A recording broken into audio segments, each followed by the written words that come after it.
যুগে যুগে মানুষ জন্ডিস রোগের সঙ্গে পরিচিত, তবে সত্যিকার অর্থে জন্ডিস আসলেই কোনো রোগ নয়, বরং অনেক রোগের একটা উপসর্গ।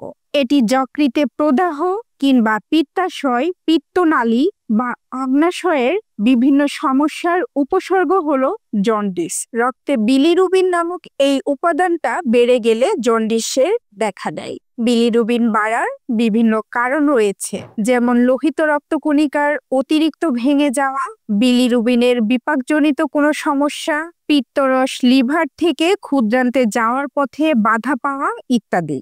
বাংলাদেশে জন্ডিসের প্রধান কারণ হচ্ছে হেপাটাইটিস।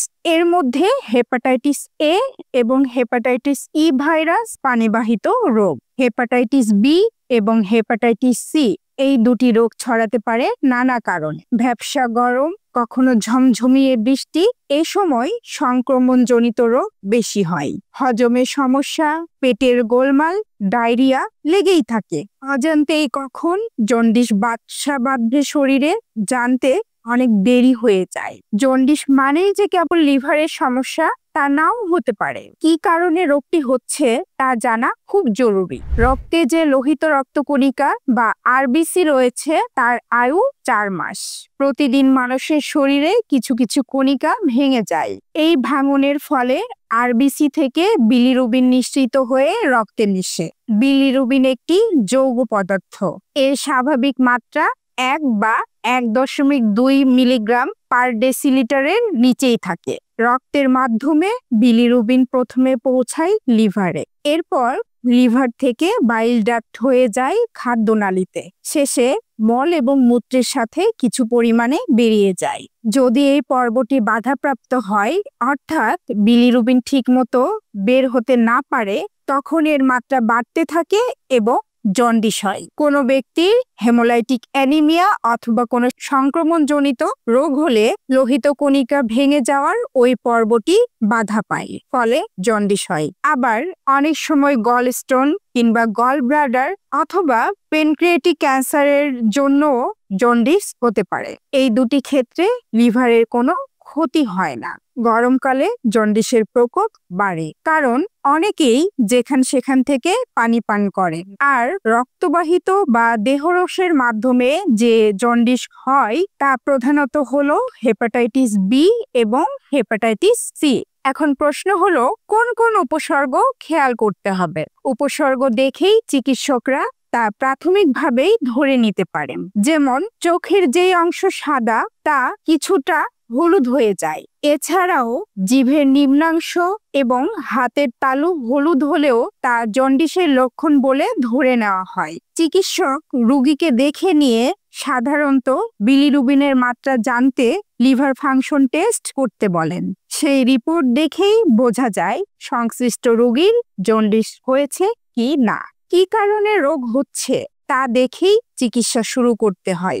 ক্যান্সার কিংবা কোনো সংক্রমণজনিত রোগের কারণে জন্ডিস হলে তার প্রকোপ বেশি হয়। তাই এইসব রোগী এবং তাদের পরিবারের মানুষের খেয়াল রাখতে হবে যাতে পানিবাহিত কারণে জন্ডিস না হয়। অনেক সময় অন্তঃসত্ত্বাদেরও জন্ডিস হয়। অধিকাংশ ক্ষেত্রে গর্ভাবস্থায় শরীরে এমন হরমোন বের হয় যা থেকে জন্ডিস হতে পারে। সেক্ষেত্রেও উপযুক্ত ব্যবস্থা নেওয়া জরুরি। এখন প্রশ্ন হলো, কিভাবে বুঝবেন আপনি জন্ডিসে আক্রান্ত? জন্ডিস হলে চোখ এবং প্রস্রাবের রং হলুদ হয়ে যায়, অরুচি, বমি ভাব বা বমি হয়ে যাওয়ার সমস্যা দেখা দেয়। চুলকানিও হতে পারে। পেটে ব্যথা, পায়খানার রং সাদাটে বা ফ্যাকাশে হওয়া, জ্বর জ্বর লাগা, শরীর অনেক দুর্বল লাগা, এমনকি ওজন কমে যেতে পারে। কোনো কোনো রোগে রক্ত বমি এবং কালো পায়খানা হতে পারে। পেটে কোনো লাম্প বা চাকা অনুভূত হওয়া, পেটে পানি আসা বা শরীর ফুলে যাওয়ার মতো জটিলতা দেখা দিতে পারে। এবার জানবো জন্ডিসের চিকিৎসা। জন্ডিসের লক্ষণ দেখা দিলে অবিলম্বে চিকিৎসকের পরামর্শ নিন। পূর্ণ বিশ্রামে থাকুন। পর্যাপ্ত পানি, ডাবের পানি, তরল জাতীয় খাবার খান। চিকিৎসকের পরামর্শ ছাড়া যে কোনো ওষুধ পরিহার করুন। বিশেষ করে হার্বাল বিভিন্ন ধরনের কবিরাজি ওষুধ, ঝাড়ানো ইত্যাদি থেকে দূরে থাকুন।